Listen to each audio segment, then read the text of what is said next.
शुरुआत में ही दो महान दिव्य श्रेणी मार्शल सोल जागृत हुए और वो कुआन रेंशो के बचपन का साथी भी बन गया। जूनियर का दीदियान सीनियर के साथ हमेशा से अच्छा संबंध रहा था। इतने वर्षों में मेरी ज्यादातर सोल रिंग्स भी उसी ने उपलब्ध कराई।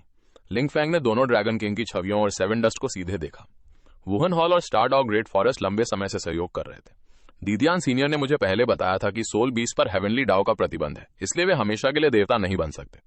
लेकिन उसने अचानक अपनी बात बदलते हुए दृढ़ आवाज में कहा, मेरे पास इस नियम को तोड़ने का तरीका है। मैं सोल बीस को देवता बनने में मदद कर सकता हूँ।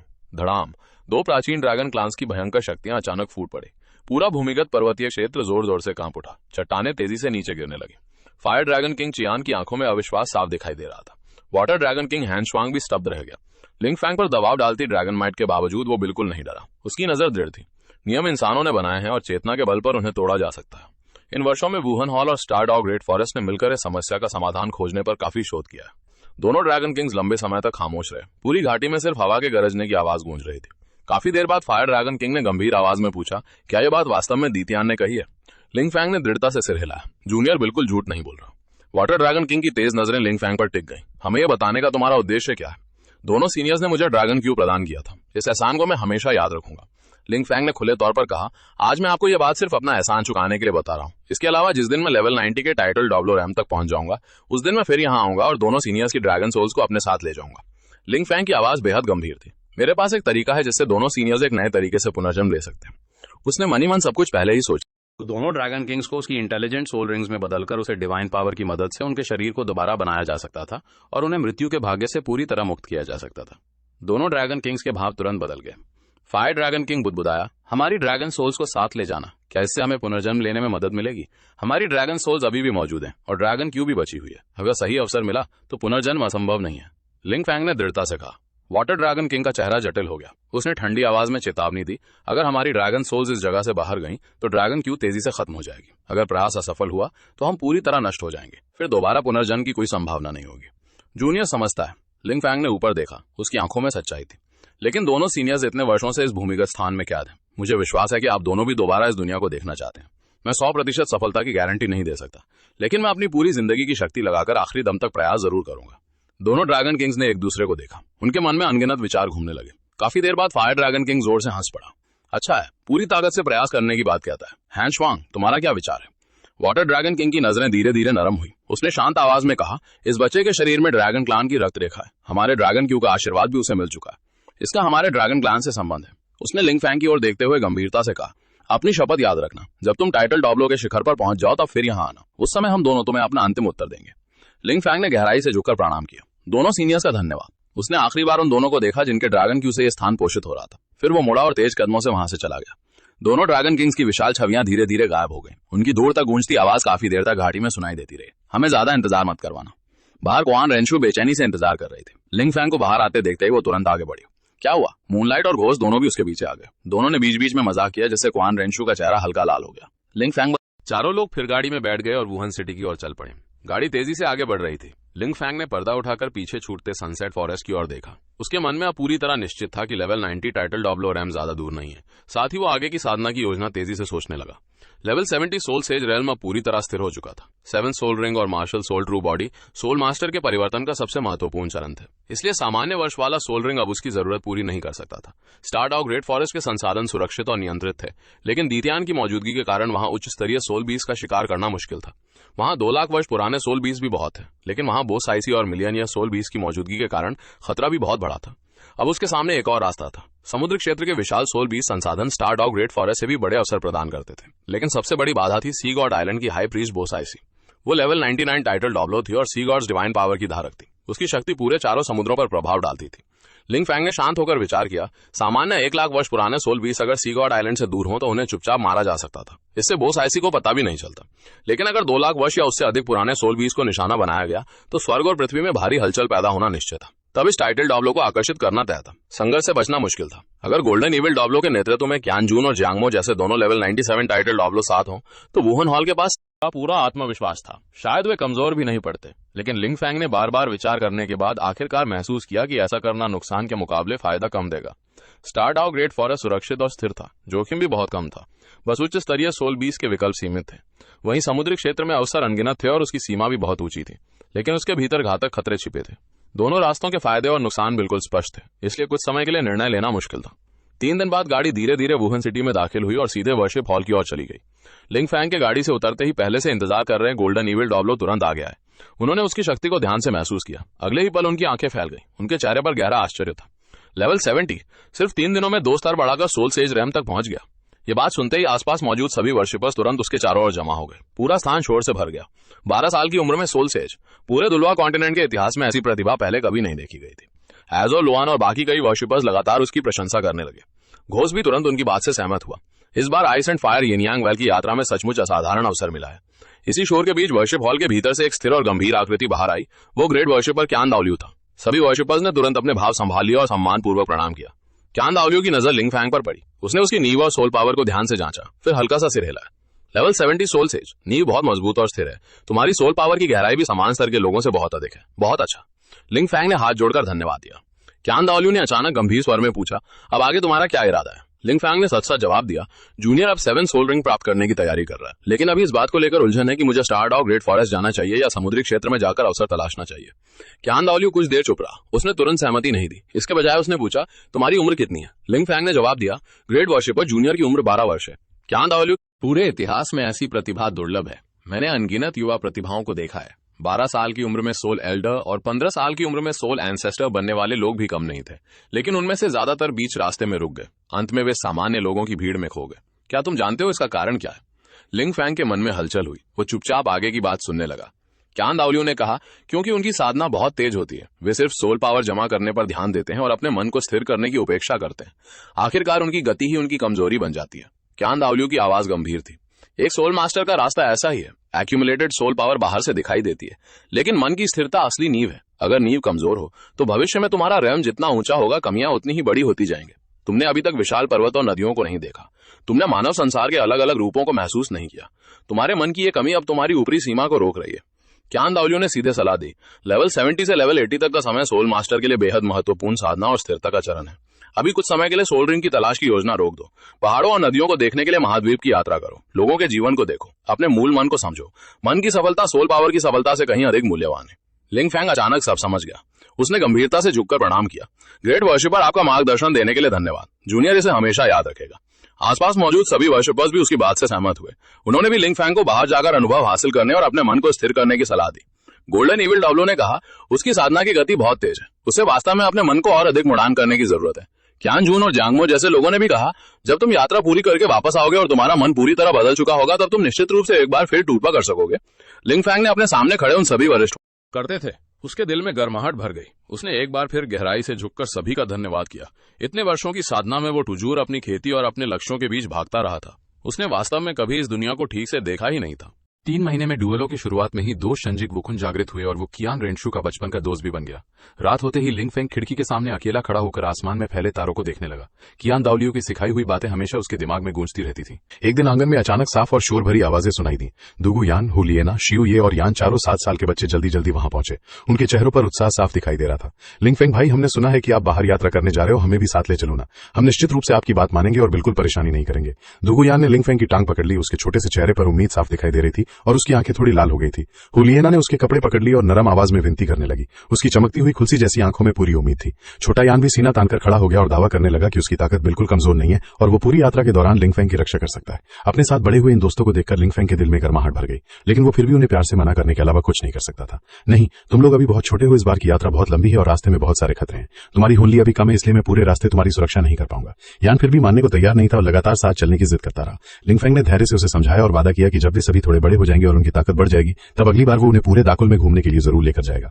शिव ये सबसे ज्यादा समझदार था। उसने तुरंत बाकी सभी को रोकते हुए साफ कहा कि उनकी वर्तमान ताकत पर्याप्त नहीं है और उनके साथ जाने से वे केवल लिंग फैंग के लिए परेशानी बनेंगे।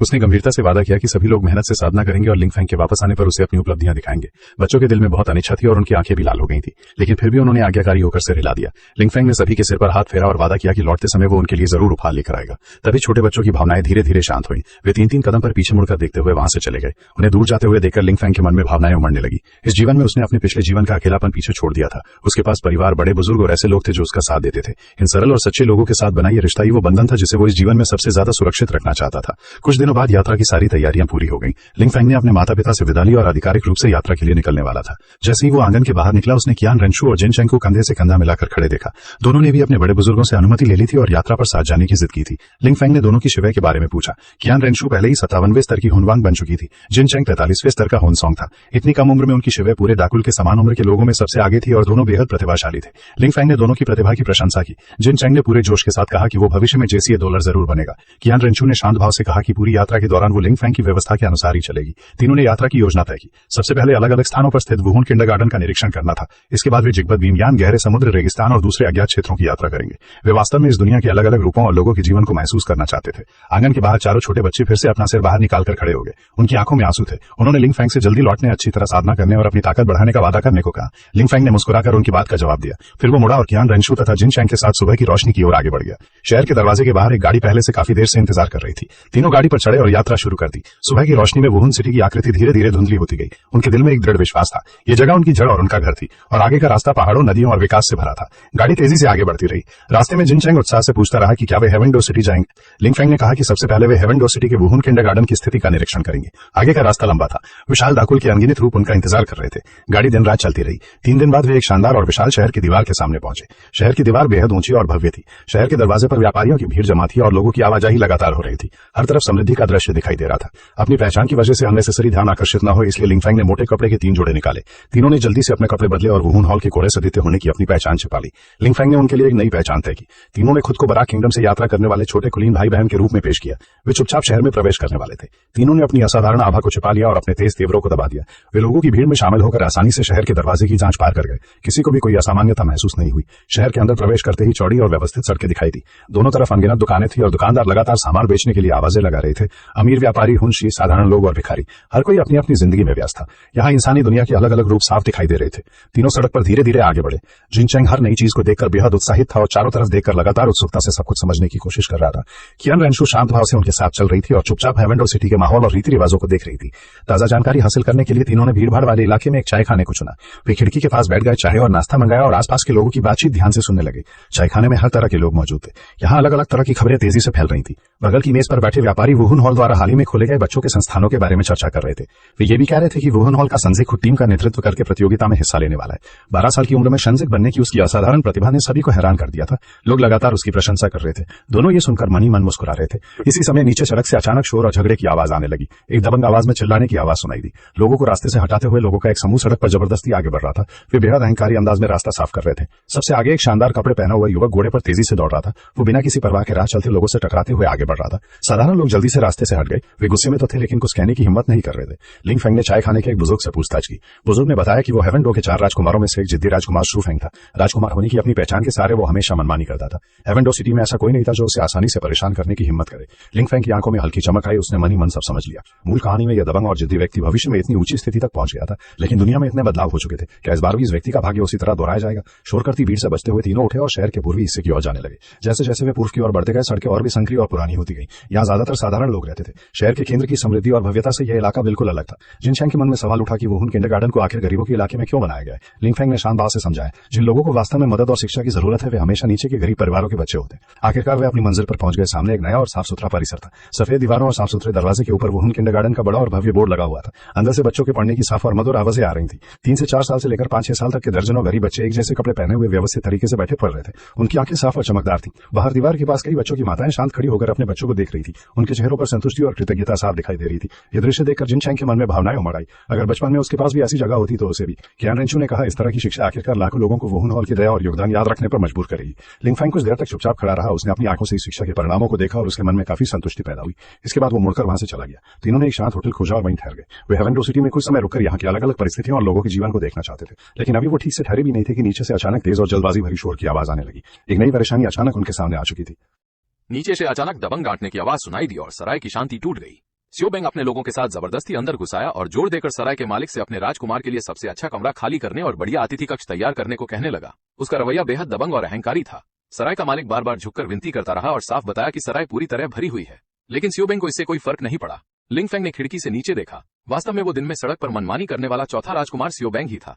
जब उसे पता चला कि सराय में बराक किंगडम के 3 अनजान युवक ठहरे हुए हैं तो स्यूबेंग तुरंत अपने लोगों को लेकर दूसरी मंजिल पर पहुंच गया। उसने एक लात मारकर कमरे का दरवाजा खोल दिया। उसकी आंखों में तिरस्कार और अहंकार भरा हुआ था। एक छोटे से अधीनस्थ राज्य के गवारों की भी इतनी हैसियत है कि वे यहाँ के ऊपरी दर्जे के कमरे में रहें। स्यूबेंग ने मनमाने ढंग से उनका मजाक उड़ाया। उसकी नजर तीनों पर घूमते घूमते आखिरकार सुंदर चेहरे वाली कियान रेंशू पर जाकर टिक गई।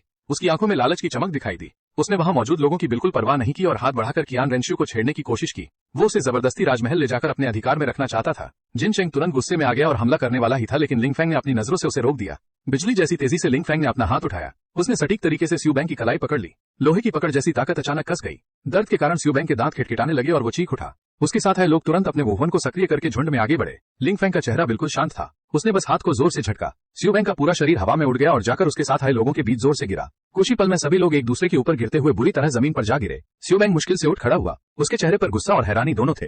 उसने जोर से चिल्लाकर कहा, तुमने राजकुमार पर हाथ उठाने की हिम्मत कैसे की? क्या तुम्हें पता है कि मैं कौन हूँ? लेकिन वो लिंगफेंग के हमले को बिल्कुल देख ही नहीं पाया था। उसका दिल समझ गया था कि सामने वाले की ताकत बेहद गहरी और रहस्यमयी है, इसलिए किसी भी व्यक्ति ने दोबारा आगे बढ़कर उसे चुनौती देने की हिम्मत नहीं की। स्यूबेंग गुस्से और डर से भर गया था, लेकिन उसने जल्दबाजी में हमला करने की हिम्मत नहीं की। वो केवल धमकी देकर अपने लोगों के साथ बुरी तरह भाग गया। ये दृश्य देखकर जिनचेंग जोर जोर से हंस पड़ा। उसने कहा कि स्यूबेंग की हालत बेहद दयनीय थी और उसे देखकर उसका दिल खुश हो गया। कियान रेंशू ने धीमी आवाज में याद दिलाया, इस बार हमने शाही परिवार को नाराज कर दिया है, आगे परेशानी हो सकती है। लिंगफेंग को बिल्कुल भी डर नहीं लगा। उसने हल्की मुस्कान के साथ कहा, एक जिद्दी राजकुमार कोई बड़ी लहर नहीं उठा सकता। मैं इसी मौके का इस्तेमाल हेवन डो के शाही परिवार की सहनशीलता और उनकी सीमाओं को परखने के लिए करूंगा। देखते हैं स्यूये एम्परर इस मामले को कैसे संभालते हैं। अगर स्यूये सही और गलत में फर्क करके अपने लोगों को नियंत्रित करते हैं तो ये मामला यहीं खत्म हो सकता है। लेकिन अगर शाही परिवार अपने लोगों का पक्ष लेता है तो फिर हेवन डो के शाही परिवार को यह समझाना पड़ेगा कि वुवन हॉल के लोगों को कोई भी अपनी मर्जी से धमका नहीं सकता। तीनों चुपचाप स्थिति के आगे बढ़ने का इंतजार करने लगे। लिंगफेंग ने अपनी स्पिरिचुअल लिंक को चुपचाप फैलाकर पूरी सराय को ढक लिया। वो सामने वाले के दोबारा पलटकर आने का इंतजार कर रहा था। रात और गहरी होती गई। सराय फिर से शांत हो गई। आधी रात बीतकर चांद आसमान के बीचों बीच पहुंचा ही था कि दो छिपी हुई और बेहद शक्तिशाली आभाएं चुपचाप सराय के बाहर पहुंची। रात की सुनसान गली में दो बुजुर्गों की आकृतियां सराय की छाया में खड़ी थी। उनकी आभा पूरी तरह भीतर छिपी हुई थी और उनकी असली ताकत गहराई से छिपी हुई थी। अपनी अत्यंत शक्तिशाली स्पिरिचुअल लिंक के सहारे लिंगफेंग ने तुरंत दोनों की शिवाइयों का पता लगा लिया। भारी आवाज फिर गूंजी। दोनों बुजुर्गों ने गरजते हुए सवाल किया कि उन्होंने स्यूबेंग के साथ आए लोगों को क्यों घायल किया। उनका रवैया बेहद अहंकारी था। उन्होंने घटना के पीछे की वजह जानने की जरा भी कोशिश नहीं की। जिनचेंग खुद को रोक नहीं पाया और बोल पड़ा। उसने साफ बताया कि स्यूबेंग ने पहले परेशानी खड़ी की थी, लेकिन दोनों हुनसेंग ने उसकी बात सुनने की कोई इच्छा नहीं दिखाई। उन्होंने सीधे कहा, राजकुमार को जो चीज पसंद आ जाए वो उसके लिए उपहार है। तुम लोगों ने राजकुमार की इच्छा मानने से इनकार किया है। तुम्हारा मरना ही उचित है। जल्दी से हमारे साथ राजमहल चलो, वहाँ राजकुमार खुद फैसला करेंगे। उनमें से एक हुनसेंग की आवाज ठंडी थी और उसमें किसी भी तरह के विरोध की कोई गुंजाइश नहीं थी। लिंगफेंग ने हल्की भाव उठाई और शांत भाव से पूछा, सिर्फ तुम दोनों के भरोसे? उस एक वाक्य ने दोनों हुनसेंग को पूरी तरह भड़का दिया। दोनों ने तुरंत वो हुन फुत्ती किया। उनके हुनवार तेजी से घूमने लगे और शक्तिशाली हुनली का दबाव अचानक फैल गया। जिनचेंग ने दर्द में हल्की करार निकाली। उसका शरीर थोड़ा कांपा, लेकिन उसने दांत भींचकर इस दबाव को सह लिया और एक कदम भी पीछे नहीं हटा। कियान रेंशू के शरीर के चारों ओर हुनली घूमने लगी और उसने आसानी से पूरे दबाव को खत्म कर दिया। उसका चेहरा पूरी तरह शांत था, लेकिन लिंगफेंग तो अपनी जगह से बिल्कुल भी नहीं हिला। ऐसा लग रहा था जैसे आसमान को दबा देने वाला यह भयंकर दबाव उसके लिए केवल सतह से गुजरने वाली हल्की हवा हो। दोनों के कुछ समझ पाने से पहले ही लिंगफेंग ने अपना हाथ हल्के से लहराया। एक दूसरा प्रकाश तुरंत फैल गया। शिशनजुयू की शक्ति ने पलक झपकते ही चारों ओर के 3-4 क्षेत्र को ढक लिया। क्षेत्र की शक्ति के प्रभाव में दोनों हुनसेंग तुरंत फंस गए। उनके शरीर हुनली और यहाँ तक कि उनकी सोच की गति भी बेहद धीमी हो गई। ऐसा लग रहा था जैसे वे किसी बेहद गाड़ी कीचड़ में फंस गए हों। उनमें से एक हुनसेंग के मन में डर पैदा हुआ। उसने भागने की कोशिश की, लेकिन क्षेत्र ने उसे पूरी तरह जकड़ रखा था। वो बिल्कुल हिल नहीं पा रहा था। लिंगफेंग ने शांत आवाज में कहा, वापस जाकर स्यूबेंग से कहना कि दोबारा मुझे परेशान करने मत आए। दोनों हुनसेंग कैसे भागे जैसे उन्हें मौत से छुटकारा मिला हो। वे लुढ़कते पड़ते हुए बुरी तरह भाग निकले और एक पल के लिए भी वहां रुकने की हिम्मत नहीं की। जिनचेंग जोर से हंस पड़ा। उसने कहा कि उसके बड़े भाई की ताकत सच में अविश्वसनीय है। दो हुनसेंग को भी केवल एक चाल में पीछे हटने पर मजबूर कर दिया गया था। कियान रेंशू शांत भाव से विश्लेषण करने लगी। वे इतनी आसानी से अपमानित होकर चले गए हैं। निश्चित रूप से स्यूबेंग इसे यहीं खत्म नहीं करेगा। असली परेशानी अभी आगे है। तीनों अभी मुड़कर ऊपर जाने ही वाले थे कि अचानक बाहर से भारी कदमों की आवाज सुनाई दी। सैकड़ों सैनिकों की एक जिंदगी सेना ने लंबी भालाएं हाथ में ले रखी थी। उन्होंने कवच पहन रखा था और मशाले जला रखी थी। पूरी सराय को रात में चारों ओर से घेर लिया गया। आसमान तक आग की रोशनी दिखाई दे रही थी। हर तरफ भयंकर सादगी फैल गई। सैनिकों की भीड़ अलग हुई और स्यूबेंग दोबारा सामने आया। उसके चेहरे से पहले वाला डर गायब हो चुका था। उसकी जगह अब बेताशा घमंड और जीत का विश्वास था। वो हाथ में तैसन लिए ऊपर से तीनों को देखने लगा। राजकुमार स्यूबेंग, क्या तुम सच में हमारे साथ आखिर तक लड़ना चाहते हो? स्यूबेंग का घमंड और भी बढ़ गया। वो मानता था कि अब लिंगफेंग के पास कोई रास्ता नहीं बचा था। उसने कहा कि अगर वे अभी आत्मसमर्पण कर दें तो शायद वो उन्हें माफ कर सकता है। लिंगफेंग ने अब कोई अतिरिक्त बहस नहीं की। उसने बस मुड़कर कियान रेंशू की ओर संकेत किया। कियान रेंशू तुरंत समझ गई। उसकी आंखें पल भर में चमकदार सुनहरे रंग में बदल गईं। 8-33 वुवन पूरी तरह प्रकट हो गया। पवित्र सुनहरी रोशनी ने पूरी सड़क को रोशन कर दिया। 57 स्तर की हुनवांग की भयंकर बिया बिना किसी रोक टोट के फूट पड़ी और पूरे क्षेत्र को दबा दिया। सभी किंकू सैनिक उसी जगह जड़ हो गए। उनके हाथों से लंबी भालाएं जमीन पर गिर गईं। सभी सैनिक डर से कांपने लगे। दोनों हुनसेंग के पैर कांप गए और वे उसी जगह। संत से मेरी जान बख्श दीजिए, मुझे नहीं पता था, मुझे सच में नहीं पता था कि आप हैं। वो पागलों की तरह सिर पटक कर माफी मांगने लगा। अभी कुछ देर पहले तक जो अहंकार और दबंगई उसके अंदर थी वो पूरी तरह गायब हो चुकी थी। लिंगफेंग ने नीचे देखते हुए उसे देखा। उसकी आंखों में न तो मजाक था और न ही जीत का घमंड, सिर्फ अत्यंत शांति थी। उठो, जो नहीं जानता उसे दोष नहीं दिया जाएगा। आज की बात यहीं खत्म। स्यूबेंग का पूरा शरीर एक पल के लिए जम गया। उसने सिर उठाया। उसकी आंखों में अविश्वास था। उसे बिल्कुल विश्वास नहीं हो रहा था कि वो सुरक्षित बच सकता है। लिंगफेंग ने अब उसकी ओर ध्यान नहीं दिया। वो मुड़कर कियान रेंशू और जिनचेंग की ओर देखने लगा। चलो वापस कमरे में जाकर आराम करते हैं। तीनों मुड़े और सराय के भीतर चले गए। पीछे श्यूबेंग काफी देर तक घुटनों के बल वहीं बैठा रहा। 200 शाही सैनिक भी सड़क पर खड़े होकर पूरी तरह शांत हो गए थे। किसी में भी हिलने की हिम्मत नहीं थी। जब तीनों की आकृतियां सीढ़ियों के मोड़ के पीछे पूरी तरह गायब हो गईं, तब श्यूबेंग ने डर से कांपते हुए आखिरकार जमीन पर बैठकर जोर जोर से सांस लेना शुरू किया। उसके पास खड़ा बुजुर्ग सावधानी से आगे आया और कुछ कहने वाला था, लेकिन श्यूबेंग ने मुड़कर गुस्से से जोरदार चीख लगा दी। सराय के कमरे में जिनचैंग पूरी तरह उलझन में था। वो तेजी से लिंगफेंग के पास पहुंचा और पूछा, बड़े भाई, वो अभी इतना अहंकारी था, आपने उसे इतनी आसानी से क्यों छोड़ दिया? लिंगफेंग खिड़की के पास गया और बाहर शहर से पीछे हट रही सेना को देखते हुए धीमी आवाज में समझाने लगा, उसे मारने का कोई मतलब नहीं है। ऐसा करने से केवल सुई एम्परर पूरी तरह भड़क जाएगा और अनावश्यक परेशानी पैदा होगी। आज के दिन जो इंसल्ट मिला वही उसके लिए सबसे गहरा सबक है। कियान रेंशु ने सहमति ने कहा, सही है, श्यूबेंग निश्चित रूप से ये बात सुई एम्परर को बताएगा। जब सुई एम्परर को पता चलेगा कि संत हेवन डो सिटी में मौजूद है, तो शाही परिवार भविष्य में कोई भी कदम उठाते समय निश्चित रूप से सावधानी बरतेगा। लिंगफेंग ने हल्की मुस्कान के साथ सिर हिला दिया। जिनचैंग आधी बात समझा और आधी नहीं, लेकिन वो दृढ़ता से लिंगफेंग की व्यवस्था मानने के लिए तैयार था। वो अपना सिर खुजाते हुए मुस्कुराया और वापस कमरे में चला गया। लिंगफेंग खिड़की के सामने खड़ा शांत सड़क को देखता रहा। उसके मन में सब कुछ स्पष्ट था। इस बार हेवन डो सिटी की यात्रा शायद समय से पहले ही समाप्त हो जाएगी। जो कुछ देखना और सुनना था वो लगभग पर्याप्त हो चुका था। अब अगली जगह की ओर जाने का समय आ गया था। इसी समय हेवन डो वुहुन सेंट हॉल में एक बड़ी परेशानी का एहसास होते ही डर सीधे सिर तक पहुंच गया। सेलेस ने तुरंत आदेश दिया, सभी उच्च स्तर के हुनसिर, हुनसंत और हुनदी को तुरंत इकट्ठा करो, मेरे साथ चलो। 1 घंटे का समय भी नहीं बीता था कि 20 से अधिक उच्च स्तर के हुनसिर इकट्ठा हो गए। सेलेस ने सफेद वस्त्र पहन रखे थे और उसका चेहरा बेहद गंभीर था। वो अपने लोगों लेकर तेजी से शहर के पूर्वी हिस्से की ओर बढ़ा। जब वे वहां पहुंचे तब श्यूबेंग अपने सैनिकों की अक्षमता पर गुस्से से चिल्ला रहा था। सेलेस अब और सहन नहीं कर सका। 86वें स्तर के हुन और टोरों की शक्ति अचानक विस्फोट की तरह बाहर निकली। पर्वत जैसे विया ने पूरे क्षेत्र को दबा दिया। सेलेस ने ठंडी आवाज में श्यूबेंग को पुकारा। श्यूबेंग का शरीर तुरंत जम गया। सेलेस की भयंकर सादगी देखकर उसके पैर कमजोर पड़ गए और वो डर के कारण बोल तक नहीं पाया। सेलेस कदम दर कदम उसकी ओर बढ़ा। उसकी आंखें बर्फ की तरह ठंडी थीं। एक छोटा सा राजकुमार मेरे वुवन हॉल को घेरने के लिए सेना लेकर आने की हिम्मत करता है। उसने ठंडी आवाज में आदेश दिया, सभी किंगों को वापस हटाओ। इसके बाद वो सीधे सराय के भीतर चला गया। खिड़की के पास खड़े लिंगफेंग को देखते ही, जिसकी आभा और व्यक्तित्व असाधारण था, सेलेस के मन में कोई संदेह नहीं बचा। वो तुरंत एक घुटने पर बैठ गया। उसके पीछे मौजूद 20 से अधिक हुनसिर भी एक के बाद एक घुटनों पर बैठ गए। अधीनस्थ सेलेस संत देंशा को प्रणाम करता है, आपकी रक्षा करने में देर हुई। संत को डर का सामना करना पड़ा, इसके लिए अधीनस्थ को 1000 बार मरना भी कम है। लिंगफेंग का चेहरा शांत रहा। उठो, इतनी छोटी बात को दिल पर लेने की जरूरत नहीं है। शांत निश्चिंत रहें, अधीनस्थ आपको एक संतोषजनक जवाब जरूर देगा। सेलेस की आंखों में गुस्सा और साथ ही उभर आई। उसने भारी आवाज में कहा, श्यूबेंग ने इतनी बड़ी गुस्ताखी की है, अधीनस्थ निश्चित रूप से उससे इसकी कीमत वसूल करवाएगा और उसे समझाएगा कि वुवन हॉल के संत का अपमान नहीं किया जा सकता। लिंगफेंग ने हल्के से सिर हिलाकर उसे रोक दिया। जरूरत नहीं है, उसे पहले ही अपना सबक मिल चुका है। इसके बाद लिंगफेंग ने विषय बदलते हुए सेलेस से पूछा, मैं तुमसे एक बात पूछना चाहता हूँ, वुवन हॉल ने हेवन डो में जो किंडरगार्टन खोले हैं, उनकी वर्तमान स्थिति कैसी है? सेलेस ने तुरंत अपना गुस्सा भगा लिया और सम्मानपूर्वक जवाब दिया, संत चेंदो और चेनान दोनों फंशाओ मुर्तुआन सुनज है। अब तक 500 से अधिक गरीब परिवारों के बच्चों को प्रवेश दिया जा चुका है। लोग वुवन हॉल के प्रति बहुत आभारी हैं। बच्चों को हर दिन पढ़ना लिखना और गणित सिखाया जाता है और वुवन हॉल की ओर से उनके भोजन और कपड़ों की भी पूरी व्यवस्था की जाती है। लिंगफेंग को खोखली बातें पसंद नहीं थी। उसने सीधे मुख्य बात पूछी, विस्तार से बताने की जरूरत नहीं, मैं सिर्फ ये पूछा हूँ कि क्या बच्चे पेट भरकर खा सकते हैं और गर्म कपड़े पहन सकते हैं? जो चीजें उन्हें सिखाई जा रही हैं, क्या वे वास्तव में उनके काम की हैं? सेलेस ने बिना किसी हिचकिचाहट के जवाब दिया, संजय ये सब छोड़ो सुस्त है। लिंगफेंग ने हल्के से हाथ हिलाया, कम से काम ठीक तरह से हो रहा है। कल सुबह मैं हेवन डो सिटी छोड़ दूंगा। आज रात की घटना यही खत्म। अब मैं इस मामले को आगे नहीं बढ़ाऊंगा। वो थोड़ा रुका और उसके स्वर में गंभीरता आ गई। याद रखो, ये शिक्षा लोगों को खरीदने के लिए नहीं है। इसका उद्देश्य केवल इतना है कि नीचे तबके के बच्चे सुरक्षित और स्थिर तरीके से बड़े हो सके। सेलेस ने झुककर प्रणाम किया, आपकी शिक्षा मुझे हमेशा याद रहेगी। अधीनस्थ निश्चित रूप से संत के आदेश को याद रखेगा। इसके बाद लिंगफेंग कियान रेंशु और जिनचेंग को लेकर ऊपर चला गया। सेलेस सराय से बाहर निकला। सड़क के किनारे डरे और बदहवास खड़ी श्यूबेंग को देखकर उसने ठंडी आवाज में कहा, आज रात जो हुआ मैं उसे जैसा हुआ है वैसा ही सुई एम्परर को बताऊंगा। सेलेस अच्छी तरह जानता था कि यह मामला कितना गंभीर था। उसने मन ही मन राहत की सांस ली कि संत ने बहुत बड़ा दिल दिखाया था। उसने तुरंत अपने लोगों को आदेश दिया कि सराय के चारों ओर भारी संख्या में सैनिक तैनात किए जाए और संत की सुरक्षा की पूरी जिम्मेदारी संभाली जाए। उनके जाने के बाद ही सुरक्षा हटाई जाए। सेलेस मुड़कर जाने वाला था, अचानक उसकी नजर ठंडी हो गई। उसने गंभीर आवाज में कहा, रुको। श्यूबेंग का पूरा शरीर जम गया। वो धीरे से मुड़ा, उसका दिल तुरंत ठंडा पड़ गया। सेलेस ने उसकी ओर ध्यान नहीं दिया। उसकी नजर भीड़ में कांप रहे उन दो हुनसिस हुनसेन पर टिक गई। उसने आदेश दिया, तुम दोनों आगे आओ। दोनों हुनसिस डरते हुए घुटनों के बल बैठ गए। वे सेलेस के सामने कांपते हुए खड़े थे। दोनों जल्दी जल्दी सफाई देने लगे। हम श्यूबेंग के आदेश पर आए थे। हमें केवल उन युवकों को सबक सिखाना था जिन्होंने राजकुमार का अपमान किया था। हमें बिल्कुल नहीं पता था कि सामने वाला वुवन हॉल का संत है। सेलेस की आवाज ठंडी और हड्डियों तक चुभने वाली थी। न जानना तुम्हारा बहाना नहीं हो सकता। तुम दोनों हुनसिस हो। एक 7 साल के बच्चे के खिलाफ 2 हुनसिस भेजे गए। ये पहले ही बड़ी गलती है और तुम्हारा लक्ष्य वुवन हॉल का संत था। ये अपराध माफ करने योग्य नहीं है। श्यूबेंग घबराकर बीच में बोल पड़ा, वे शाही परिवार के लोग हैं। इन्हें सजा देने का अधिकार मेरे पिता सुई एम्परर का है। सेलेस ने तुरंत उसकी बात काट दी। उसकी शक्ति का दबाव पूरे क्षेत्र पर फिर से छा गया। उन्होंने वुवन हॉल के संत का अपमान किया है। इस मामले में हेवन डो का शाही परिवार हस्तक्षेप करने का अधिकार नहीं रखता। इतना कहते ही 86वें स्तर के हुन और टोरों की हुनली अचानक फट पड़ी। सेलेस की हथेली में चमकदार सफेद रोशनी जमा होने लगी। उसने अपना हाथ जोर से नीचे की ओर मारा। तेज सफेद रोशनी ने दोनों हुनसेन को पूरी तरह ढक लिया। अगले ही पल दोनों हुनसेन बिना किसी आवाज के राख में बदल गए और हवा के साथ बिखर गए। पूरे इलाके में मौजूद सैनिक एकदम शांत हो गए। श्यूबेंग वहीं खड़ा रह गया। उसका शरीर और मन बनिए पूरी तरह कांप उठे थे। सेलेस की इस बिजली जैसी कार्रवाई ने उसे पूरी तरह डरा दिया था। सेलेस का चेहरा बिल्कुल शांत था। उसने हल्की आवाज में श्यूबेंग से कहा, वापस जाकर सुई एम्परर को बता देना कि इन दोनों को वुवन हॉल ने मारा है। अगर उसे कोई आपत्ति है तो वो सीधे मेरे पास आ सकता है। श्यूबेंग ने एक शब्द भी बोलने की हिम्मत नहीं की। वो बुरी तरह वहां से भाग गया। उसके पीछे मौजूद सभी सैनिक भी चारों तरफ भागने लगे। सेलेस ने सिर उठाकर दूसरी मंजिल की रोशनी वाली खिड़की की ओर देखा। वहां लिंगफेंग की आकृति दिखाई दे रही थी। हेवन डो पैलेस के राजकीय अध्ययन कक्ष में सुई एम्परर हाथ में एक गुप्त खजाना पकड़े हुए बैठा था। उसका चेहरा बेहद गंभीर और गुस्से से भरा हुआ था।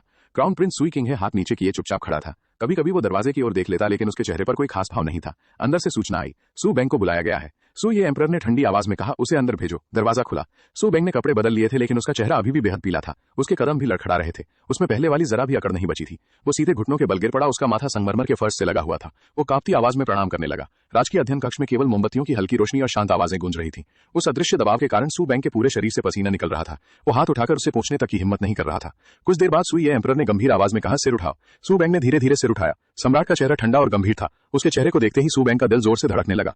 सू ये एम्परर ने उससे पूछा, कल रात जो हुआ सब कुछ साफ साफ बताओ।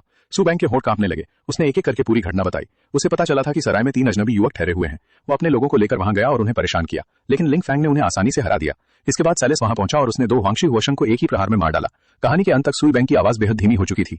सू ये एम्परर ने आंखें बंद की और गहरी सांस ली। जब उसने दोबारा आंखें खोली तो उनमें केवल गहरी थकान थी। 2 वंशे को इस तरह मार दिया गया। वो होन हॉल का दबदबा सच में बहुत बढ़ गया है। सुई किंग ने धीरे से कहा, पिता, उन दोनों ने संत का अपमान किया था। सालिस अपने मालिक की रक्षा के लिए उतावला था, इसलिए उसका ऐसा करना कुछ हद तक समझा जा सकता है। सुई ये एम्परर ने ठंडी हंसी के साथ उसकी बात काट दी। समझा जा सकता है? उसने हेवन डो की राजधानी में मेरे 200 शाही सैनिकों के सामने मेरे लोगों को मार डाला। उसने हेवन डो एम्पायर को जरा भी महत्व नहीं दिया। उचित प्रक्रिया के अनुसार उन लोगों को मेरे हवाले किया जाना चाहिए था। सू बेंग फर्श पर झुका हुआ था और सांस तक लेने की हिम्मत नहीं कर रहा था। सू ये एम्परर ने अपने इस नाकाबिल बेटे को देखा। उसके मन में गहरी बेबसी थी। पूरा दिन बेकार घूमना और परेशानी खड़ी करना ही उसका काम था। सम्राट अपनी जगह से उठा और उसके सामने जाकर खड़ा हो गया। अगर साले समय पर नहीं पहुंचता तो तुम्हारे सैनिक और दोनों कुपन अब तक मर चुके होते। क्या तुम्हें सच में लगता है कि लिंग फैंग उन दोनों से कमजोर था?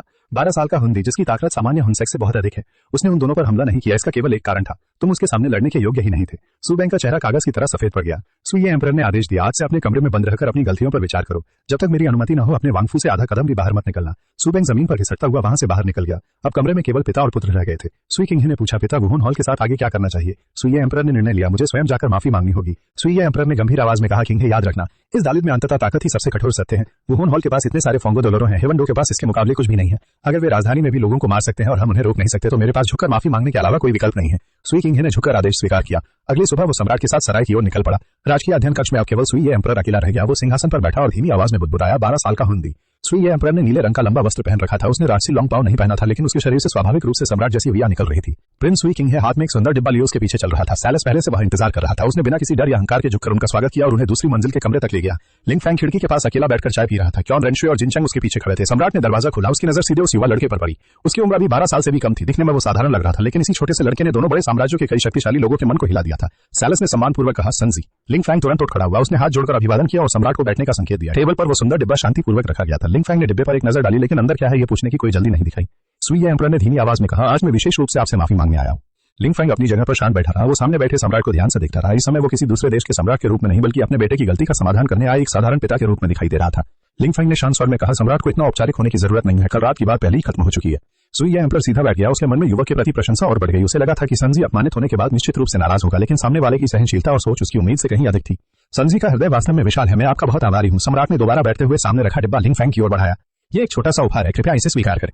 लिंग फैंग ने डिब्बा खोला। अंदर चमकदार और चिकना heaven Dou royal warm jade रखा था। इसे लंबे समय तक पहनने से हुंडली को पोषण मिलता था और साधना की गति बढ़ सकती थी। लिंग फैंग के वर्तमान स्तर पर भी इससे उसे कुछ लाभ मिल सकता था। लिंग फैंग ने हल्का सा सिर हिलाया और उपहार स्वीकार कर लिया। सुई एम्परर कुछ कहना चाहता था, लेकिन फिर रुक गया। लिंग फैंग उसकी सोच समझ गया और खुद ही बोल पड़ा, सम्राट, अगर आपके मन में कोई सवाल है तो पूछ सकते हैं। सुई एम्परर काफी देर तक चुप रहा। अंततः उसने अपने मन में छिपे सवाल को सामने रखा। मैं साहस करके एक बात पूछना चाहता हूँ, वुहोन हॉल आखिर चाहता क्या है? पिछले कुछ वर्षों में वुहोन हॉल लगातार नई योजनाएं लागू कर रहा है। नए हथियारों को बेहतर बनाया जा रहा है। बिखरे हुए हुनसिर को संगठित किया जा रहा है। शिविरों को स्थिर किया जा रहा है। हर कदम पूरे दालिद की नींव को हिला रहा है। मैं अब तक वुहोन हॉल के अंतिम उद्देश्य को समझ नहीं पाया। लिंग फैंग ने चाय उठाई और एक घूंट लिया। फिर उसने पूछा, सम्राट को क्या लगता है, क्या वुहोन हॉल का उद्देश्य सत्ता छीनकर सभी राज्यों को अपने अधीन करना है? आज भी कितने साधारण लोग ऐसे हैं जिन्होंने कभी हुंबार तक नहीं देखा? क्या उन्होंने शोषण की परतों को नहीं सहा है? क्या आपने ऐसे शहर नहीं देखे जहां वर्षों तक युद्ध चलता रहा और लोग अपने घर छोड़कर भटकने को मजबूर हो गए? क्या आपने छोटे राज्यों को शक्तिशाली देशों द्वारा निगलते हुए नहीं देखा, जहां उनके लोगों के पास अपनी जिंदगी के बारे में निर्णय लेने का अधिकार तक नहीं बचता? सुई एम्परर चुप हो गया।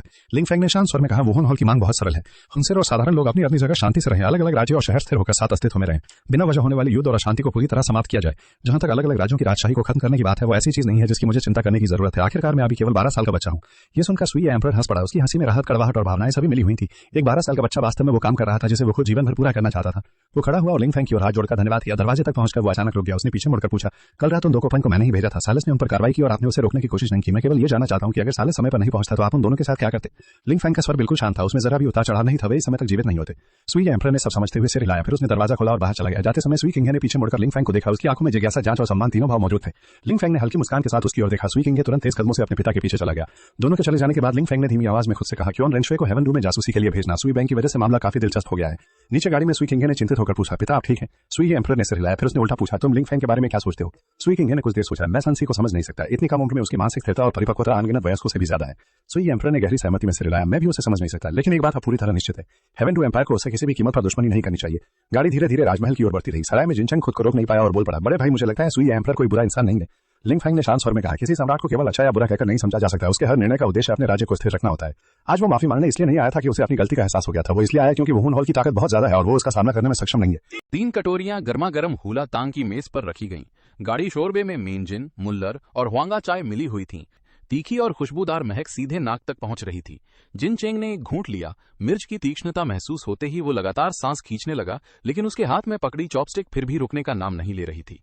ये चीज इतनी तीखी और इतनी स्वादिष्ट है, बहुत बढ़िया है। कियान रेंसो एक सुलभी छोटे छोटे घूंट लेकर पीने लगी। वो भी इस अनोखे स्वाद से पूरी तरह आकर्षित हो गई।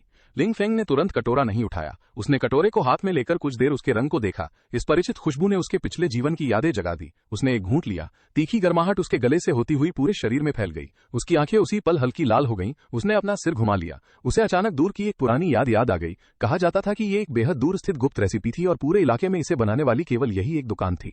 लिंग फेंग हल्का मुस्कुराया और सिर झुकाकर दोबारा तांग पीने लगा, लेकिन अचानक उसे महसूस हुआ कि कोई उसकी ओर लगातार नजरें टिकाए हुए है। उसने सिर उठाकर देखा। सड़क के बीच एक ग्रे पाह पहने बुजुर्ग खड़ा था। उसके चेहरे का अधिकांश हिस्सा कपड़े से ढका हुआ था। केवल उसकी एक जोड़ी धुंधली और बूढ़ी आंखें दिखाई दे रही थीं, जिनके भीतर हल्की सुनहरी चमक छिपी थी। दोनों की नजरें आपस में मिली। लिंग फेंग के शरीर के भीतर dark sacred dragon martial soul अचानक जोर से कांप उठा। उसी समय ग्रे पाह बुजुर्ग का शरीर भी थोड़ा कांपा। उसकी आंखों में सुनहरी चमक तेजी से उभरी। दोनों ने कुछ पल एक दूसरे को देखा। फिर ग्रे पाह बुजुर्ग मुड़ा और एक संकरी गली में चला गया। लिंग फेंग ने कटोरा और चॉपस्टिक नीचे रख दी। वो उठकर खड़ा हुआ। तुम दोनों पहले खाओ, मैं अभी वापस आता हूँ। कियान रेंसो एक्सल ने ज्यादा सवाल नहीं किया। लिंग फेंग तेजी से सड़क पार करके गली में प्रवेश कर गया। गली लंबी और संकरी थी। दोनों तरफ ऊंची इमारतें खड़ी थीं। जमीन नम थी और आसपास का वातावरण शांत था। आगे बढ़ते हुए लिंग फेंग ने कहा, तुम 3 दिनों से मेरा पीछा कर रहे हो। ग्रे पाह बुजुर्ग कुछ देर चुप रहा। फिर उसने कर्कश आवाज में कहा, बस रास्ता एक ही था। मैं हेवन डोर सिटी के बाहर से तुम्हारे पीछे पीछे यहाँ तक आया हूँ और सहयोग से इसी तांग की दुकान पर भी पहुंच गया। लिंग फेंग ने शांत स्वर में कहा, तुम्हारा वुहन आखिर है क्या? ग्रे पाह बुजुर्ग ने जवाब नहीं दिया। वो धीरे धीरे मुड़ा। उसकी धुंधली आंखें लिंग फेंग पर टिक गईं। मैंने तुम्हारे शरीर में बेहद शुद्ध और प्राचीन लोंगजी की आभा महसूस की है। तुम आखिरकार हो कौन? लिंग फेंग ने पलट कर पूछा, और आप कौन हैं? ग्रे पाह बुजुर्ग काफी देर तक चुप रहा। फिर उसने हाथ उठाया। उसके शरीर से निकलने वाली आभा लिंग फेंग के dark sacred dragon martial soul से लगभग एक ही स्रोत की लग रही थी, लेकिन उसका वुहन अधूरा था। उसमें सड़न और दरारों के निशान दिखाई दे रहे थे। बुजुर्ग की आवाज कांप उठी, मेरा नाम लॉन्ग युआन है। तुम्हारा वुहन आखिर कहां से आया? लिंग फेंग ने गंभीर आवाज में जवाब दिया, कियानगू परिवार की पीढ़ियों से चली आ रही विरासत है। लॉन्ग युआन का पूरा शरीर जोर से कांप उठा। कियानगू परिवार में अभी भी कोई वंशज बचा हुआ है? उसने जल्दी से पूछा, तुम्हारा नाम क्या है? कियानगू लिंग फेंग। लॉन्ग युआन कई बार कुछ कहना चाहता हुआ रुका। आखिरकार उसने गहरी सांस ली और मुड़कर जाने लगा। फिर कभी मिलेंगे। लिंग फेंग वापस थांग की दुकान पर लौट आया। जिन चेंग कटोरे में बचा हुआ ठंडा थांग देखकर बार बार लार निकल रहा था। उसने पूछा, बड़े भाई क्या आप उस व्यक्ति को जानते हैं? लिंग फेंग ने सिर हिला दिया। उसने ठंडे थांग का कटोरा उठाया और एक ही बार में पी गया। उसकी जीभ पर अभी भी तीखा स्वाद बना हुआ था। चलो अब अगली जगह के लिए निकलते हैं। तीनों ने बिल चुकाया और वहां से चले गए। जिन चेंग ने पीछे मुड़कर उस खाली गली की ओर देखा। लिंग फेंग आगे बढ़ रहा था, लेकिन उसके दिमाग में लगातार लॉन्ग युआन की बूढ़ी आंखें और डार्क सेक्रेड ड्रैगन की कमजोर छाया घूम रही थी। उसका मन सवालों से भर गया। लॉन्ग युआन के पास dark sacred dragon martial soul था, क्या वो भी? दूसरी ओर लॉन्ग युआन गलियों से गुजरता हुआ ये सुनिश्चित करने के बाद कि कोई उसका पीछा नहीं कर रहा, एक सुनसान जगह में मुड़ गया। वो एक पुराने लकड़ी के दरवाजे के सामने पहुंचा। उसने दरवाजे पर 3 बार और फिर 2 बार दस्तक दी। एक युवक ने दरवाजा खोला। अंदर बांस के पौधे उगे हुए थे। पत्थर की मेज पर ठंडी चाय रखी थी। एक लड़की एक ऐसे काले छोटे डंडे को साफ कर रही थी जिस पर लों के पैटर्न बने हुए थे। उसने लॉन्ग युआन को देखते ही पूछा, दादाजी आप इतने समय से बाहर गए थे, क्या कुछ हुआ? उस लड़की का नाम लॉन्ग याओ था। उसके पीछे एक युवक भी आया। उसके चेहरे पर चिंता साफ दिखाई दे रही थी। लॉन्ग युआन बैठ गया और चाय पीते हुए आज हुई घटना बताने लगा। आज मेरी मुलाकात एक व्यक्ति से हुई। उसका नाम कियांगू लिंग फेंग है। उसके पास शुद्ध dark sacred dragon martial soul है। उसकी उम्र केवल 12 साल है, लेकिन वो पहले ही हुनसन बन चुका है। वो वुहन होल का सेंटिस है और वो कियांगू शाओ ये का बेटा है। लॉन्ग याओ और उसके भाई लॉन्ग इन दोनों के चेहरे पर अचानक हैरानी छा गई। दोनों बेहद चौंक गए। दोनों लगभग 18 साल के थे और इतने वर्षों की कठिन साधना के बाद भी केवल 45वें स्तर की हुनसन तक पहुंचे थे। उनके और लिंग फेंग के बीच का अंतर आसमान और जमीन जैसा था।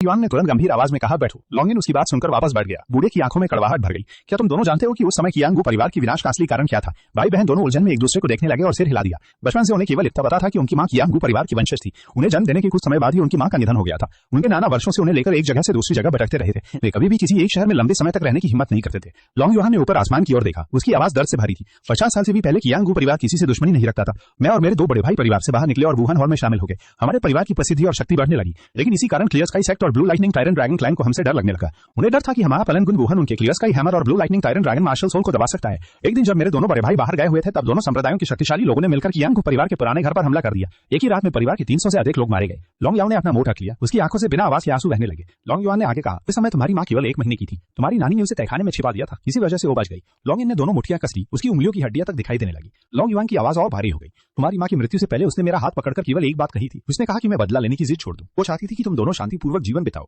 लॉन्ग इन की आवाज भर आ गई। आसपास का वातावरण पूरी तरह शांत हो गया। भारी माहौल ने जैसे सांस लेना तक मुश्किल कर दिया। लॉन्ग इन ने दांत भींचकर पूछा, क्या हम इतने बड़े खून के बदले को ऐसे ही भूल जाएं? लॉन्ग युआन ने गंभीरता से कहा, इस दुश्मनी को कभी मत भूलना, लेकिन अभी बदला लेने का सही समय नहीं है। लॉन्ग इन ने दूर वुहान सिटी की दिशा में देखा। लॉन्ग याओ ने अपने आंसू पोंछते हुए धीरे से पूछा, तो क्या हम खुद उसे ढूंढने नहीं जाएंगे? लॉन्ग युआन खिड़की के पास गया। वो दोनों से पीठ करके खड़ा हो गया। फिलहाल इंतजार करो, जब उसकी ताकत थोड़ी और बढ़ जाए और हम भी पर्याप्त शक्ति जमा कर लें, तब आगे बढ़ेंगे। सूरज ढलने लगा और आसमान लाल हो गया। लॉन्ग इन बाहर आया। उसकी आवाज में दृढ़ता थी। मैं अपनी पूरी ताकत से साधना करूंगा। मैं मजबूत बनूंगा और अपने हाथों से कियांग गु परिवार का बदला लूंगा। लॉन्ग का अंधेरा फैल गया। तीनों ने रात के अंधेरे का फायदा उठाकर चुपचाप हेवन डाउ सिटी छोड़ दिया। लॉन्ग युआन ने पीछे मुड़कर उस होला तांग की दुकान की दिशा में देखा। फिर वो दोनों बच्चों को लेकर उत्तरी द्वार के बाहर जाने वाली सड़क पर आगे बढ़ गया। कुछ दूर जाने के बाद तीनों एक सुनसान रास्ते पर मुड़ गए। पूरे रास्ते उन्होंने मशाल तक नहीं जलाई। वे अंधेरे में शांतिपूर्वक आगे बढ़ते रहे। लॉन्ग युआन के कदम धीमे थे, लेकिन हर कदम में वो बहुत लंबी दूरी पार कर रहा था। भाई बहन उसके पीछे चल रहे थे। उनकी सांसें स्थिर थी। वे लंबे समय तक इस तरह यात्रा करने के आदी हो चुके थे। लगभग आधे घंटे बाद लॉन्ग युआन अचानक रुक गया। वो बिल्कुल पत्थर की मूर्ति की तरह स्थिर खड़ा हो गया। लॉन्ग इन ने धीमी आवाज में पूछा, नाना? लॉन्ग याओ का दिल खस गया। उसने तुरंत अपनी फालोंग गन को कसकर पकड़ लिया और चारों ओर सतर्कता से देखने लगी। लॉन्ग युआन की कर्कश आवाज जंगल की शांति में गूंजी। इतनी दूर से हमारे पीछे पीछे आ रहे हो, थके नहीं? आसपास केवल हवा से हिलते पेड़ों की आवाज थी। लॉन्ग युआन की हथेली में डार्क सेक्रेट ड्रैगन की कमजोर छाया अचानक प्रकट हुई। सड़ चुकी और क्षीण शक्ति के बावजूद 93 जी फंगो दावलों की हुलनी का भयंकर दबाव चारों ओर फैल गया। उसने हाथ उठाया। एक काले ड्रैगन के आकार की प्रकाश किरण अचानक घने जंगल में जा घुसी। एक जोरदार धमाका हुआ। 10 से अधिक पेड़ एक साथ टूट गए। धूल और धुआं धीरे धीरे छन गया। तभी 2 ऐसे अधेड़ पुरुष सामने आए, जिनके चेहरे एक दूसरे से बेहद मिलते जुलते थे। उनके शरीर से निकलने वाला अदृश्य दबाव हवा तक को जमा देने वाला था। वे थे वुहान हॉल के कियांग जुन और जियांग मो, 2 शक्तिशाली हुंदोरो। लॉन्ग युआन की आंखें सिकुड़ गईं। उसका पूरा शरीर जोर से कांप उठा। एक नजर में उसने उन दोनों को पहचान लिया। ये वही 2 चचेरे भाई थे, जिनसे वो 60 से अधिक वर्षों से नहीं मिला था। शुरुआत में ही 2 महान दिव्य स्तरीय मार्शल सोल्स जागृत हुए और वो कियान रेंशुओ का बचपन का साथी भी बन गया। लॉन्ग युआन का गला भरा आया था और उसकी आवाज इतनी भारी और कर्कश थी कि लगभग पहचानना मुश्किल था। डीमन सबडुइंग डाउलो चुपचाप खड़ा रहा और उसे देखता रहा, जैसे वो 60 से अधिक वर्षों बाद सामने आए इस व्यक्ति को देखकर अपनी भावनाओं को दबा रहा हो। कियान जुन डाउलो की दोनों मुट्ठियां कसकर बंद गईं। लॉन्ग युआन के दोनों हाथ लगातार कांप रहे थे। उसके दिल में हजारों बातें उमड़ रही थी, लेकिन गले में अटक गई थी। बड़े भाई, दूसरे भाई, ये पुकार उसके होठों तक आई, लेकिन वो एक शब्द भी नहीं बोल सका। 60 से अधिक वर्षों तक भटकते रहने के बाद उसे लगा था कि सब कुछ बहुत पहले भूल चुका है। उसने सोचा था कि कियान गु परिवार के साथ बिताए पुराने दिन भी समय के साथ धुंधले पड़ चुके होंगे, लेकिन जब उसके अपने लोग उसके सामने खड़े थे तो दफन हो चुकी सारी यादें एक साथ उमड़ पड़ी। कियान जुन डाउलो धीरे धीरे आगे बढ़ा। उसके कदम बेहद हल्के थे, जैसे उसे डर हो कि सामने खड़े व्यक्ति को जरा भी परेशान कर देगा। वो लॉन्ग युआन के सामने जाकर रुक गया। उसकी आवाज बेहद नरम थी, जैसे वो अभी भी अपनी आंखों के सामने के दृश्य पर विश्वास नहीं कर पा रहा हो। लॉन्ग युआन ने अपना सिर झुका लिया। वो सामने देखने की हिम्मत नहीं कर पा रहा था। उसे डर था कि अगर उसने मुंह खोला तो आंसू रुक नहीं पाएंगे। वो अब 90 वर्ष से अधिक उम्र का टाइटल डाउलो था, लॉन्ग परिवार की बची हुई आखिरी रक्त रेखा। वो किसी भी हालत में अपनी भावनाओं पर नियंत्रण खोना नहीं चाहता था। आखिरकार वो 2 कर्कश पुकारें निकाल पाया। डीमन सबडुइंग डाउलो अचानक दूसरी तरफ मुड़ा। चांदनी में उसकी आंखों के कोनों में चमकते आंसू साफ दिखाई दे रहे थे। कियान जुन का कांपता हुआ हाथ धीरे से लॉन्ग युआन के कंधे पर आकर टिक गया। उसके शांत चेहरे के पीछे भावनाओं का सैलाब छिपा हुआ था। जिंदा हो, बस जिंदा हो। लॉन्ग युआन ने सिर उठाकर अपने बड़े भाई को देखा। उसके बाल पूरी तरह सफेद हो चुके थे और चेहरे पर वर्षों की लकीरें साफ दिखाई दे रही थी, लेकिन वैसे ही थी जैसे बचपन में थी। वो अपने इतने वर्षों की पीड़ा बताना चाहता था, लेकिन तभी उसका शरीर फिर से तन गया। ये मेरे नाती और नातिन हैं। लॉन्ग युआन ने दोनों बच्चों की ओर देखा। उसकी आंखों में अपार स्नेह था। इनकी मां कियान गु लिंगफेंग की सगी बुआ थी। दोनों बच्चों को जन्म देने के बाद वो चल बसी। अब कियान गु परिवार की यही आखिरी रक्त रेखा है। कियान काफी देर तक दोनों बच्चों को देखता रहा। उसके हाथ में पकड़े पेनलॉन्ग स्टाफ और बच्चों के चेहरे पर कियान गु परिवार के लोगों जैसी समानता को देखकर आखिरकार उसके मुंह से सिर्फ एक शब्द निकला, अच्छे हैं। डीमन सबडुइंग डाउलो आगे बढ़ा। उसने कुछ नहीं कहा, बस लॉन्ग युआन के कंधे पर जोर से हाथ रख दिया। उसका हाथ इतना भारी था कि लॉन्ग युआन का शरीर एक पल के लिए हिल गया। ये मौन सांत्वना हजारों शब्दों से अधिक थी। लॉन्ग युआन के चेहरे पर राहत की मुस्कान आई। थकान और खुशी दोनों एक साथ उसके चेहरे पर दिखाई दे रही थी। दूसरे भाई, तुम्हारी ताकत अभी भी नहीं बदली। डीमन सबडुइंग के होठ हल्के से हिले। उसने अपने भीतर उमड़ती भावनाओं को छिपाने की कोशिश की, लेकिन 60 से अधिक वर्षों से दबे आंसू आखिरकार उसकी आंखों से बह निकले। इन वर्षों में लॉन्ग युआन दोनों बच्चों को लेकर जगह जगह छिपता रहा था। वो कभी किसी जगह ज्यादा समय तक नहीं रुकता था। उसने बहुत पहले मान लिया था कि कियान गु परिवार पूरी तरह खत्म हो चुका है। उसके लिए वापस लौटने की कोई जगह नहीं बची थी। लॉन्ग इन और लॉन्ग याओ ने अपने अपने हाथों से अपने नाना को संभाला और धीरे से उन्हें सांत्वना दी। लॉन्ग युआन ने हाथ उठाकर अपने आंसू पोंछे। उसने गहरी सांस ली और घर लौटने के लिए सीधा खड़ा हो गया। उसकी आकृति वुहान सिटी की ओर बढ़ने लगी। पीछे तियानडाओ सिटी की रूपरेखा धीरे धीरे धुंधली होकर गायब हो काफी देर तक चलने के बाद लॉन्ग युआन ने आखिरकार चुप्पी तोड़ी। बड़े भाई, मुझे हमेशा लगता रहा कि तुम दोनों ने अपना बदला छोड़ दिया होगा। क्युआन पीछे मुड़ा, उसका चेहरा शांत था। तुमने ऐसा क्यों सोचा? लॉन्ग युआन ने कड़वी मुस्कान के साथ कहा, तुम दोनों वुहान हॉल में इतने ऊंचे पद पर 6 दशक से ज्यादा समय से हो, लेकिन तुमने कभी वुहान गो परिवार के विनाश का बदला लेने की बात नहीं की। मुझे लगा था कि तुम दोनों सब कुछ भूल चुके हो। डीमन सबडूइंग डाउलो अचानक भड़क उठा। उसने लॉन्ग युआन की कॉलर पकड़कर उसे अपनी ओर खींच लिया। उसके कठोर चेहरे पर भयंकर गुस्सा था। भूल गए? तुम्हें लगता है हम भूल सकते हैं? लॉन्ग युआन ने सीधे उसकी आंखों में देखा। उसकी आंखों में अब भी उलझन थी। तुम दोनों की वर्तमान ताकत को देखते हुए हाउतियान सेक्ट ने खुद को बंद कर रखा है और blue lightning tyrant dragon clan नेतृत्वहीन है। फिर तुम दोनों इतने वर्षों से कार्रवाई क्यों नहीं कर रहे? क्युआन आगे आया और दोनों को अलग किया। उसने अपने छोटे भाई की ओर जटिल भाव से देखा। क्या तुम्हें सच में लगता है कि इन 60 से अधिक वर्षों में हमने कुछ नहीं किया? उस समय जब हमारा परिवार नष्ट हुआ था, मैंने और दूसरे भाई ने 3 वर्षों तक जांच की। हमने असली दोषियों का पता लगा लिया था। Blue lightning tyrant dragon clan का यू तियन शाओ, हाउतियान सेक्ट का टैंग मिंग युआन, इसके अलावा यू चंगकुन, टैंग जन और दर्जनों सोल डाउलो तथा सोल सेंट भी उस हमले में शामिल थे। हमने स्टार डाउ ग्रेट फॉरेस्ट में यू चंगकुन को घेर लिया था, उसकी सोल बोन छीन ली और उसकी गर्दन तोड़ दी। टैंग मिंग युआन घायल हुआ था और 1 साल बाद उसकी मौत हो गई। लॉन्ग युआन की आंखें लाल हो गई। इन बदले की कार्रवाइयों के बारे में उसे बिल्कुल जानकारी नहीं थी, लेकिन क्युआन जुन ने तुरंत कहा, यह सिर्फ हिसाब चुकाना था, असल बदला अभी बाकी है। सबसे बड़ा अपराधी अभी भी जिंदा है। टांग जन की अगली पीढ़ी के टैंग शाओ और टैंग हाओ, हाउटियान सेक्ट के कई पुराने लोग भी क्युआन गू परिवार के खून से रंगे हुए हैं। कुछ छोटे लोगों को मार देना असली बदला नहीं है। उस समय टैंग चेन जीवित था। वो लेवल 99 अल्टीमेट डाउलो था और हाउटियान सेक्ट की रक्षा कर रहा था। अगर मैं अकेले कार्रवाई करता और blue lightning tyrant dragon clan तथा हाउतियान सेक्ट एक साथ हमारे खिलाफ खड़े हो जाते तो हम दोनों उनका सामना नहीं कर सकते थे। क्युआन ने गंभीरता से कहा, यही वजह है कि हमने इतने वर्षों तक सहन किया। हमने 60 साल इंतजार किया। लॉन्ग युआन ने पूछा, आखिर कब तक इंतजार करना होगा? क्युआन ने वुहान सिटी की दिशा में देखा। उसकी आंखों में अचानक तेज चमक दिखाई दी। शाओ फैंग के देवता बनने तक। क्युआन गू लिंगफैंग क्युआन गू परिवार का वंशज। 6 साल की उम्र में जन्मजात पूर्ण सोल पावर, 11 साल की उम्र में सोल एम्परर, 12 साल की उम्र में सोल सेंट। उसका 5वां सोल रिंग 1 लाख वर्ष का है, 6ठा सोल रिंग 2 लाख वर्ष से अधिक का है। ये बच्चा हम सभी से बहुत आगे निकल चुका है। जिस दिन वो टाइटल डाउलो के रेल्म पर पहुंचेगा और जिस दिन वो देवता बनेगा, हाउतियान सेक्ट और blue lightning tyrant dragon clan का एक भी व्यक्ति हमारे हिसाब से बच नहीं पाएगा। लॉन्ग युआन अब अपने आंसुओं को रोक नहीं सका। वे लगातार उसके चेहरे पर बहने लगे। 60 से अधिक वर्षों की गलतफहमी उसी क्षण पूरी तरह खत्म हो गई। वो सोचता रहा था कि उसके दोनों चचेरे भाई सत्ता और पद में उलझकर परिवार के खून का बदला भूल चुके हैं, लेकिन सच्चाई ये थी कि दोनों सिर्फ उस दिन का इंतजार कर रहे थे जब पूरी तरह बदला लेने की शक्ति उनके हाथ में होगी। बड़े भाई, लॉन्ग युआन की आवाज भर्रा गई। क्युआन जुन ने हाथ उठाकर उसके कंधे पर हल्के से थपथपाया। उसकी आवाज अब बेहद नरम थी। अब उसे समझ आ गया था कि उसके नाना इतने वर्षों तक बदले की बात क्यों नहीं करते थे।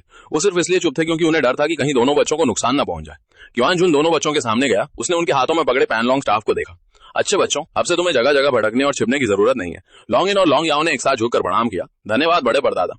डीमन सबडूइंग उसका वर्षों से कठोर चेहरा भी हल्की मुस्कान में बदल गया। उसकी आंखों में गर्माहट थी। क्युआन जुन फिर मुड़ा और रास्ते पर आगे बढ़ गया। चलो घर चलते हैं। लिंगफैंग अभी वुहान सिटी में हमारा इंतजार कर रहा है।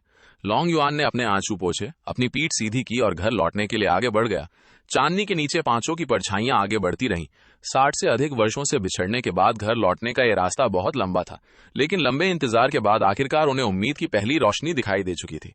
तीनों की यात्रा की कोई निश्चित दिशा नहीं थी। वे अपनी इच्छा के अनुसार आगे बढ़ते थे। कभी एक दिन में दर्जनों ली की दूरी तय करते, तो कभी किसी छोटे शहर में कई दिनों तक रुक जाते। लिंगफैंग हमेशा मानता था कि यात्रा का उद्देश्य सिर्फ रास्ता तय करना नहीं, बल्कि रास्ते में मिलने वाली जिंदगी को महसूस करना है। तीनों सबसे पहले तियानडाओ और शिंगलो दोनों साम्राज्यों की सीमा पर स्थित क्विंगशी टाउन पहुंचे। ये छोटा शहर वास्तव में एक सीमा बाजार था। अलग अलग देशों के व्यापारी यहाँ इकट्ठा होते थे। यहाँ फर, औषधियों और खनिजों का व्यापार होता था। तीनों यहाँ 3 दिन रुके।